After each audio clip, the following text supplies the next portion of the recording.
Será que a gente pode entrar um pouco aqui no que acontece já depois? Ou seja, no arrependimento de Judas de ter feito isso? Ou tem alguma outra coisa antes? Não, eu acho que aqui ele joga... Já falei das moedas, que Sim, aí ele vai perfeito. desesperado lá pros sacerdotes e joga as moedas nos pés deles. Eu vou ler esse trecho aqui, tá? Você quer falar uma coisa, Kaique? Não, pode falar primeiro o trecho e depois eu pergunto. Muito obrigado por me permitir falar isso antes, Kaique.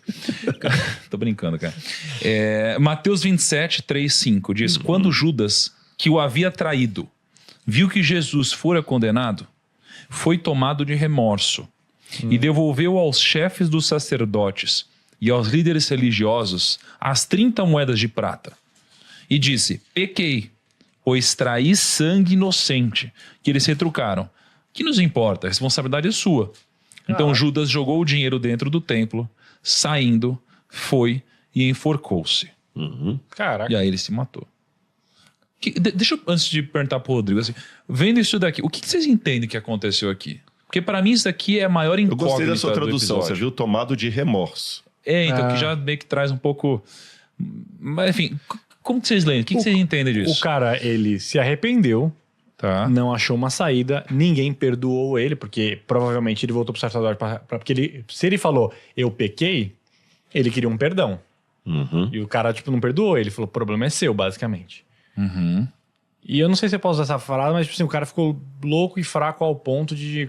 Pra achar uma saída, pra sair daquele limbo de tipo assim, eu errei. Mas aqui com a agonia. ele estava tomado pelo diabo ainda nesse caso. Certo? Será? Será que o diabo disse, fiz meu trabalho e vou embora? Em nenhum momento apareceu aqui uma evidência de que ele saiu dele, ele né? estava tomando diabo, mas devemos... Eu também não sei explicar assim de maneira matemática, porque também faz parte do mistério da iniquidade. Quando a pessoa está tomada pelo diabo, até que ponto... Isso também é uma escusa para falar o seguinte, eu sou só marionete, foi o diabo que fez. Você tá entendendo? Porque quando a pessoa está tomada pelo diabo, não significa que ela perde também por completo a ação dela e o diabo só fica ali igual um fantoche. Na verdade, ela passa a ser sócia de Satanás.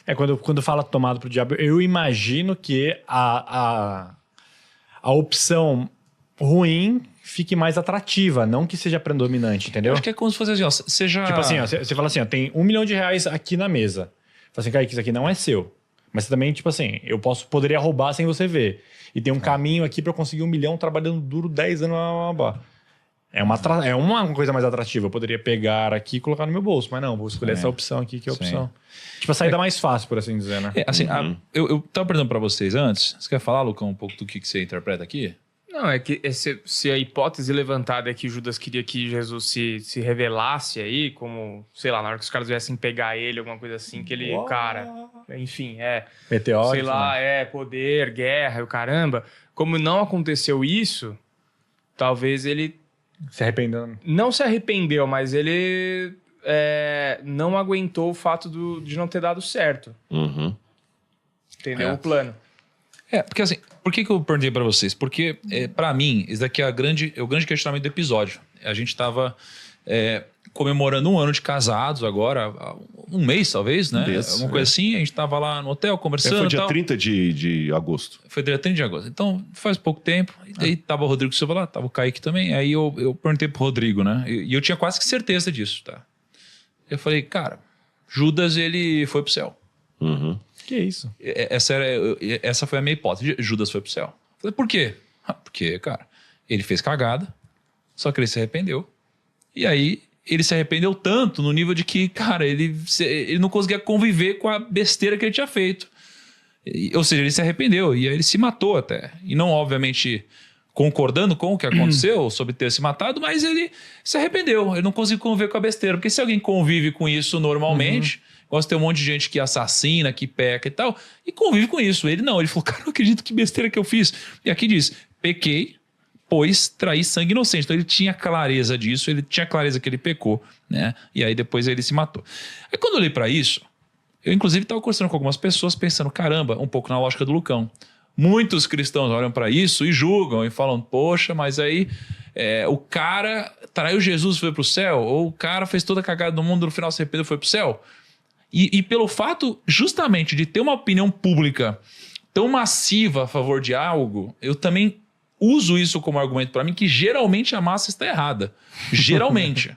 Então eu juntei tudo isso com essa opinião. Eu falei, pô, então Judas deve ter se arrependido para mostrar para a gente, aliás, Judas deve ter ido para o céu para mostrar para a gente que justamente, cara, o arrependimento é muito poderoso e até alguém que traz Jesus assim, se arrepender, tem um lugar ali no céu, né?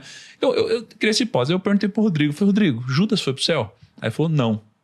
Eu falei, cara, como não assim, foi pro cara? céu. Como assim?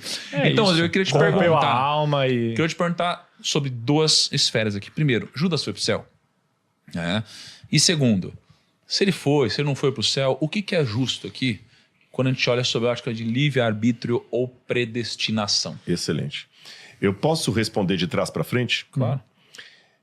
Vamos entender, quando fala que o diabo tomou Judas e tudo mais, até que ponto, então, se o diabo estava nele aqui, até que ponto ele deixa de ser responsável pelos seus atos porque o diabo está nele? A gente volta àquela discussão anterior lá da lucidez da pessoa ou não quando está cometendo um delito, que eu até chamei o direito aqui como ilustração disso. Mas nem sempre que a pessoa está fora de si significa que ela está isenta do que ela está fazendo. Lembra que eu falei a diferença de uma pessoa que está com um medicamento muito forte na cabeça, teve um surto psicótico, e o sujeito que foi lá, encheu a cara de bebida alcoólica e dirigiu um carro e matou. Os dois estavam fora de si, mas legalmente não é a mesma situação. Quando falo o diabo tomou a si, eu prefiro entender que Judas está numa situação de sociedade com o diabo. E é mais ou menos como os carrascos nazistas quando foram julgados em Nuremberg. Muitos deles argumentavam assim: eu sou inocente. Por quê? Você matou judeus na Segunda Guerra Mundial. Eu estava apenas cumprindo ordens de Hitler. Se você pegar os atos de Nuremberg, é muito isso.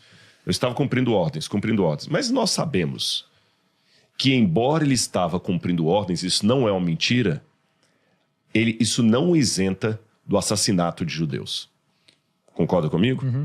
Então, não isenta. Não isenta. Então, quando fala que Hitler dominou todo mundo com o discurso nazista, com o discurso do Terceiro Reich, com aquela coisa toda e tal, de fato, o líder, o Führer, ele tem uma responsabilidade de envolver aqueles homens. Mas isso não exclui a autonomia deles em obedecer às ordens de Hitler. Então, assim como Hitler ordenava e eles faziam, e eles não podem agora dizer que faziam porque Hitler ordenou, porque eles aceitaram obedecer, uma pessoa tomada pelo diabo como Lúcifer, ele faz porque o diabo mandou. Então ele está na mesma situação dos carrascos nazistas. Lúcifer é Hitler, mas ele é o carrasco nazista que fez o que Hitler mandou.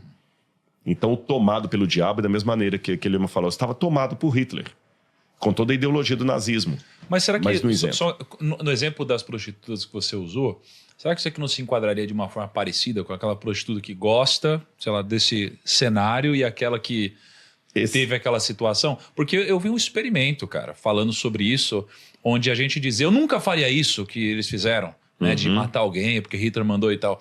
E fizeram um experimento ali, de tortura, onde submeteram a pessoa, né, com vários atores ao redor, quase que obrigando ela a torturar, a dar choque no outro, né? Eu já vi assim.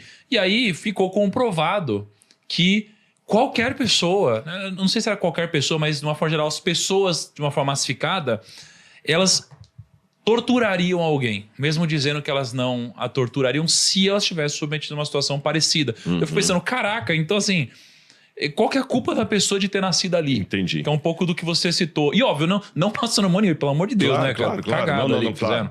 A sua pergunta me abre o espaço para responder a primeira questão. Então, eu já respondi a de trás para frente, a questão do livre-arbítrio. No caso da segunda, você teria toda a razão e o nosso diálogo ficaria no campo da especulação se eu não tivesse a revelação bíblica. Aí eu até faço uma meia-culpa enquanto religioso, uma meia-culpa coletiva, é que o povo está com muito achismo e pouca Bíblia. Muito achismo e pouca Bíblia. Eu acho que a Bíblia tem que ser estudada. No mundo cristão, para as pessoas poderem representar Jesus, elas têm que pensar como Jesus. Pensar como Jesus significa conhecer a palavra de Jesus. Senão você não vai pensar como ele. Tá certo? E o que acontece? Hoje nós temos muitas pessoas se convertendo, muitas pessoas indo, mas eles não estão querendo conhecer a Bíblia. Eles estão querendo o aspecto social da religião, que é legal. Que é legal. Mas tem que conhecer. Pela Bíblia, eu Cara, tenho... só um pequeno parênteses. Eu falei numa igreja esse sábado e eu perguntei assim, quem é cristão, né? Todo mundo levantou a mão. Aí eu fui falar sobre a parábola dos talentos. Eu falei, quem aqui já ouviu sobre a parábola dos talentos? Você não tá entendendo. É coisa assim, holisticamente. Está em livro. Ele falou assim, nunca houve uma época em que os crentes cantassem tanto, pulassem tanto, dessem tanto glórias, aleluia. E nunca houve uma época que o pessoal soubesse cada vez menos de Bíblia. Sabe, alguém até brincava na época do Pokémon, que era mais fácil encontrar Pokémon numa igreja do que encontrar o livro de Abacuque durante o sermão. Então, as pessoas têm que conhecer realmente a Bíblia. Então, repito, se eu não tivesse a revelação bíblica, a sua provocação estaria correta. Eu estou olhando as duas prostitutas na esquina e qualquer coisa que eu falar vai ser achismo, porque eu não estou na cabeça delas. E eu estaria tendo contra a orientação de Jesus, que é qual? Não julgueis, porque você não sabe quem é quem. Eu posso condenar a prostituição, mas julgar o caráter da pessoa por causa daquilo é muito complicado. Isso não significa que agora a gente vai tornar tudo lindo, maravilhoso. Não, as consequências vêm. Ficou claro, né? Eu quero deixar bem claro. Porém, no caso de Judas, eu tenho uma afirmação bíblica que me diz o seguinte. Eu vou ler para vocês aqui. Quando Jesus fez a oração sacerdotal, Jesus fez assim, olha. Evangelho de João, capítulo 17, versículo 12. Jesus disse assim, quando eu estava com eles, Jesus está falando com o Pai, guardava-os no teu nome que me deste e os protegi. Lembra que eu falei de Judas? Por que o diabo só entrou em Judas depois? Porque ele estava na porta impedindo o diabo de entrar antes? Vou repetir. Quando eu estava com eles, guardava-os no teu nome que me deste, eu os protegi. E nenhum deles se perdeu, exceto o filho da perdição. E ele fala, para que se cumprisse a Escritura. Então, para que se cumprisse a Escritura. Pois é, eu não queria demorar muito nisso aqui, para a gente não cair na discussão de predestinação ou não predestinação e fugir um pouco do foco aqui. Tá. Mas vou segurar o para que se cumprisse a Escritura, deixa eu só ler mais um outro versículo, aí eu já coloco isso aqui. Mateus capítulo 26, versículo 24. Mateus capítulo 26, então ele se perdeu. Então ele falou assim, nenhum deles se perdeu, exceto Judas. Mateus capítulo 26, versículo, tinha anotado aqui, Mateus 20, claro, eu estou na página errada, não vai achar mesmo. Mateus capítulo 26, verso 24. Então Judas, que o traía, perguntou, por acaso sou eu, mestre? Jesus respondeu, você acabou de dizer isso. E antes disso ele falou o seguinte, aqui olha, verso 23. O que põe comigo a mão no prato vai me trair. O filho do homem vai, como está escrito a seu respeito, ser traído. Mas ai daquele por quem o filho do homem está sendo traído. Ele vai. Mas ai daquele por quem o filho do homem está sendo traído. E o último ponto que a gente pode pegar aqui agora também é Atos. Eu tinha anotado essa passagem aqui também. Deixa eu ver se eu vou achar aqui no comecinho. Quando fala de Atos, que eles vão escolher um novo discípulo pro lugar de Judas. Aí fala o seguinte, Atos capítulo 1, versículo 18. Diz assim, ora, a escolha de Matias. Então os apóstolos, verso 12, voltaram do Monte das Oliveiras para Jerusalém, a distância da cidade é cerca de 1 quilômetro. Quando entraram na cidade, subiram no cenáculo, onde Jesus teve a Santa Ceia, onde se reuniam Pedro, Tiago, Bartolomeu, João, tal, e as mulheres. Naqueles dias, Pedro se levantou no meio dos irmãos, que formavam um grupo de mais ou menos 120 pessoas, e disse, irmãos, era necessário que se cumprisse a Escritura, que o Espírito Santo predisse pela boca de Davi a respeito de Judas, que foi guia daqueles que o prenderam. Ele era um dos que fizeram parte desse ministério. Ora, este homem adquiriu um campo com o preço da iniquidade. Aí fala da morte de Judas e fala, então vamos escolher alguém, e eles escolhem Matias para o lugar de Judas. Então esses 3 versículos me deu a entender que Judas realmente perdeu a salvação dele. Eu não respondi à questão da predestinação. O ponto é, por que eu afirmo que Judas se perdeu? Se eu não tivesse o texto de João, o texto de Atos e o texto de Mateus, realmente é aquilo que você falou.